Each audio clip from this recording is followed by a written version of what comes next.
नमस्ते दोस्तों, आज हम लॉजिस्टिक रिग्रेशन पढ़ेंगे। तो चलिए दोस्तों, अब हम एक एग्जाम्पल करते हैं।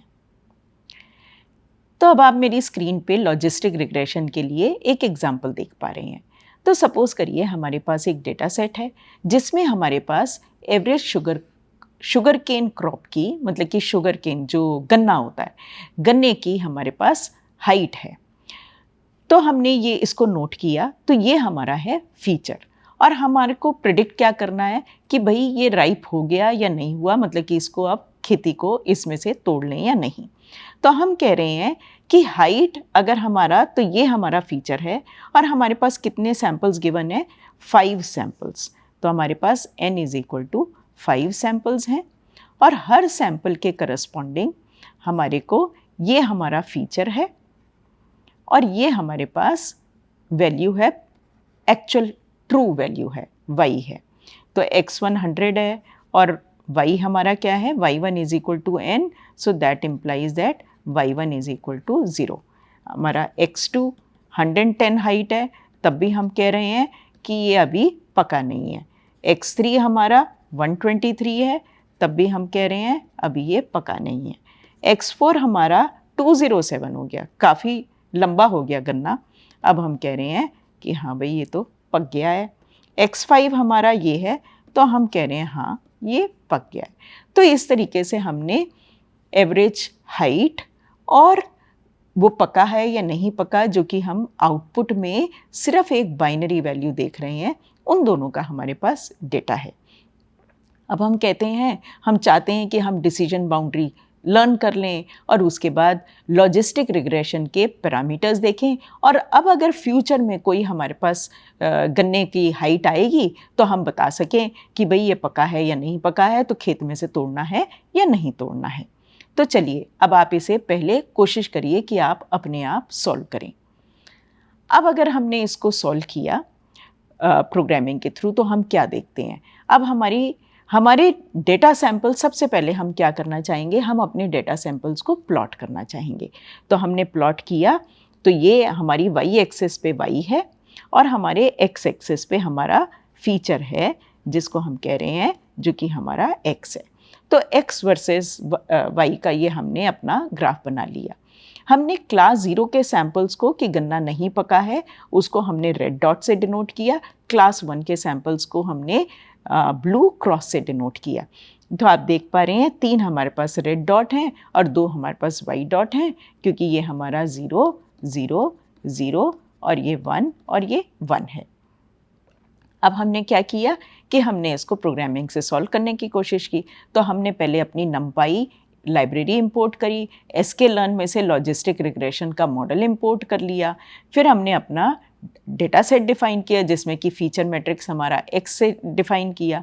फिर हमने उसका जो आउटपुट लेबल है उसका भी हमने एरे बना लिया, 0 0 0 और 1 1। उसके बाद हमने सिंपली एक लॉजिस्टिक रिग्रेशन का मॉडल प्रोग्रामिंग से फिट कर दिया। अब अगर जब हमने फिट किया तो आप देख पा रहे हैं कि बिल्कुल एग्जैक्टली एस शेप कर्व्ड हमारा फिट हो गया। क्यों? हमारा मॉडल क्या है, वो तो है हमारा 1 plus e raise to the power, what is y cap equal to 1 plus e raise to the power minus theta 0 plus theta 1 x और yi is equal to xi। हम यही मॉडल फिट कर रहे हैं, तो वो जो कि एक एस शेप्ड कर्व होता है। तो यहाँ पर हमारे पॉइंट्स प्रिसाइजली बैठ गए हैं। तो इस समय हमारी ट्रेनिंग डेटा पे एरर जो है वो 0 जाएगी। अब हमने क्या किया, हमने कहा कि हम एक टेस्ट सैंपल लेते हैं जिसका x इज इक्वल टू 198 है। मतलब कि इतनी लंबी गन्ने की लेंथ का एक हमारे पास आया और हमने का मॉडल बना रखा है। अब हम इसको प्रिडिक्ट करते हैं। तो पहले तो हम देखते हैं ये सैंपल हमारा बैठा कहाँ, तो सैंपल हमारा कहीं यहाँ बैठा। अब जब हमने इसकी प्रिडिक्शन ली, तो क्योंकि ये भी 1 के इसी कर्व पे बैठा है और ये कर्व हमारी फिटिंग होकर मिली है, तो इसका मतलब इसकी भी class, predicted class would be 1 और हम कहेंगे ये पक गया है। और ये भी बिल्कुल ठीक है, क्योंकि ये बिल्कुल यही इसका ट्रू लेवल था। तब टेस्ट सैंपल पे भी हमारी एरर है 0। और हम देखना चाहेंगे कि मॉडल के कोफिशिएंट क्या हैं।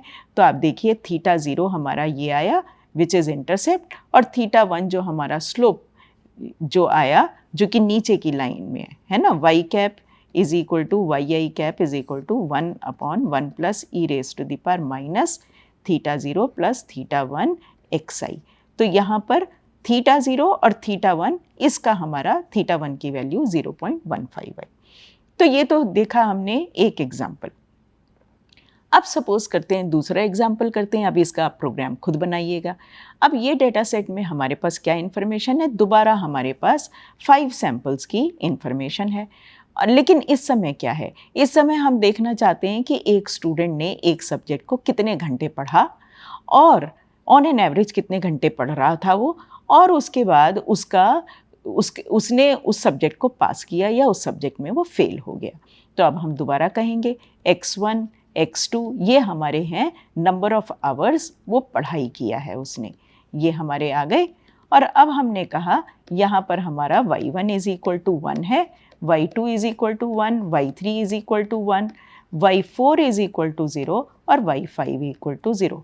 तो हम देख पा रहे हैं जब वो ज़्यादा स्टडी आवर्स लगा रहा है तो वो पास हुआ, लेकिन जब स्टडी आवर्स नीचे वाले देखें हम तो वो उनमें वो बच्चा जो है, एक स्टूडेंट जो है वो फेल हो गया। अब हम क्या करते हैं, हम चाहते हैं कि हम एक लॉजिस्टिक रिग्रेशन क्लासीफायर बना लें और उसके बेस पे हम इन क्वेश्चंस का आंसर करें। तो पहला क्या है कि अगर एक स्टूडेंट 30 घंटे पढ़ता है तो उसकी प्रोबेबिलिटी पास होने की कितनी है, और दूसरा सब्जेक्ट कि कम से कम कितने घंटे एक स्टूडेंट पढ़े अगर उसकी passing probability is more than 90%। तो अब हम अब थोड़ा सा पॉज करके इसे आप कोशिश कीजिए कि खुद ही सॉल्व करें। अब क्या होगा, हम वैसे ही प्रोग्राम करेंगे और फिर मॉडल बनाएंगे।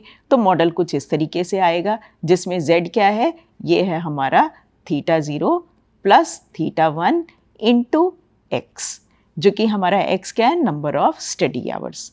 तो हमने जब इसको फिट किया तो हमारी वैल्यू आई थीटा 0 माइनस 52 आया और थीटा 1 हमारा 2 आया। अब हम इसमें जानना चाहते हैं कि probability of a pass for the student who studied for 30 hours, जिसने 30 घंटे पढ़ा, तो उसकी प्रोबेबिलिटी पासिंग की कितनी है। तो हम पहले z कंप्यूट करेंगे, उसमें वैल्यू डाल देंगे, वो आ गई 8। अब उसके बाद हम कंप्यूट करेंगे 1/1 plus e raise to the power minus 8। हम देख सकते हैं e raise to the power minus 8 बहुत छोटी वैल्यू होगी, इसीलिए प्रोबेबिलिटी हमारी तकरीबन 99% प्रोबेबिलिटी से हमारा क्लासीफायर कह रहा है कि बच्चा पास हो जाएगा। अब हम आगे चलते हैं सेकंड प्रॉब्लम। तो सेकंड हमने प्रॉब्लम क्या रखी थी कि कम से कम कितने घंटे वो पढ़े कि उसकी प्रोबेबिलिटी पासिंग की 90% हो जाए, तो मिनिमम 90% तो हो ही जाए। तो अब हमने कहा कि PZ को हम इस तरीके से इक्वल टू 90% या 0.9 इसको मान लेते हैं, 0.9। अब जब हमने इसको ये मान लिया तो उसके हिसाब से अब हमने e raise to the power minus z निकाला और उसको जब हमने सब्सटीट्यूट किया तो हमारे आवर्स आ गए 27। तो अगर वो मिनिमम 27 घंटे पढ़ेगा तो उसके बाद उसकी प्रोबेबिलिटी जो है वो 90% हो जाएगी, और अगर 27 घंटे से ज़्यादा पढ़ेगा तो उसकी प्रोबेबिलिटी उसी ऑर्डर में उसी तरह इंक्रीज़ हो जाएगी। और वो किससे डिसाइड होगा, हमारे इस फंक्शन से जो हमने लॉजिस्टिक रिग्रेशन में या इस क्लासीफायर में यूज़ किया है। अब देखिए मैंने क्या किया, हमने एक सैंपल की वैल्यू बदल दी। पीछे हमारी इस सैंपल की वैल्यू जो 5th था उसकी 24 थी, अब हमने स्लाइटली इसको बदल दिया और तब हमने फिट किया। तो अब क्या पा रहे हैं, आप ये पा रहे हैं कि ये जो 2 पॉइंट हैं ये एग्जैक्टली उधर बैठ नहीं रहे हैं, इन पर प्रोबेबिलिटी जो है ना, तो प्रोबेबिलिटी इसकी 1 होनी चाहिए थी, एक्चुअल 1 है, लेकिन प्रिडिक्टेड प्रोबेबिलिटी इतनी आ रही है which is slightly less than the actual ground truth. इसी तरह यहाँ पर भी प्रिडिक्टेड प्रोबेबिलिटी 0 नहीं आ रही है, बल्कि प्रिडिक्टेड प्रोबेबिलिटी थोड़ी सी इधर।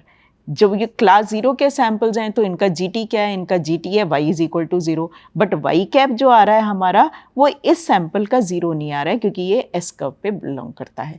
तो आप क्या कर सकते हैं, आप इस डेटा के साथ थोड़ा सा प्ले कीजिए। आप एक सैंपल जो है वो यहाँ पर भी जनरेट कर सकते हैं और उसको कह सकते हैं कि ये अभी भी क्लास 0 को बिलोंग करता है। तो आप देखेंगे आपके लॉजिस्टिक रिग्रेशन के कर्व जो है वो चेंज होना शुरू हो जाएगा और इवन ट्रेनिंग डेटा सेट पे करेक्ट प्रिडिक्शन तो देगा, लेकिन उसका y और y कैप एग्जैक्टली बराबर नहीं होगा, जैसे हमने एक एग्जाम्पल में देखा। तो यहाँ पर अब हमने जब दोबारा इसको, अब हमने क्या किया है, एक्चुअली ये वैल्यू हमारी पहले 28 थी, अब हमने इसको 34 कर दिया। तो हमने इन दोनों क्लास के बीच का डिफरेंस जो है उसको बढ़ा दिया। ये हमारी क्लास 1 है और ये क्लास 0 है। तो इनकी सेपरेशन क्या थी, अब है हमारी 34 और 15, ये सेपरेशन है। पहले केस में हमने क्या ली, हमने ली 28 और 24 सेपरेशन थी। फिर हमने बनाई सेपरेशन अपनी 28 और 15, और थर्ड में हमने सेपरेशन कर दी 34 और 15। तो यहाँ पर हमने सेपरेशन दोनों क्लास के बीच में बढ़ा दी। तो आप देख पा रहे हैं कि अब इन सैम्पल्स पर भी जो हमारे यहाँ बैठे हैं उन पे भी हमारी ये जो राइज है, ये हमारा 15 का राइज 28-15 के केस से थोड़ा सा घट गया है। तो इसका मतलब अब परफॉर्मेंस जो है फिट की बेटर हो गई है, क्योंकि दोनों क्लास काफ़ी सेग्रीगेटेड हैं। तो इस तरीके से आप प्ले करके भी उसको लर्न कर सकते हैं। तो एसके लर्न में प्रोग्रामिंग में वो रेगुलराइजेशन की टर्म्स भी यूज़ करता है, कुछ डिफ़ॉल्ट यूज़ करता है, आप उन्हें हटा सकते हैं, लगा सकते हैं। थोड़ा सा इसका इंसाइट आप हमारे प्रोग्रामिंग के ट्यूटोरियल में भी देखेंगे।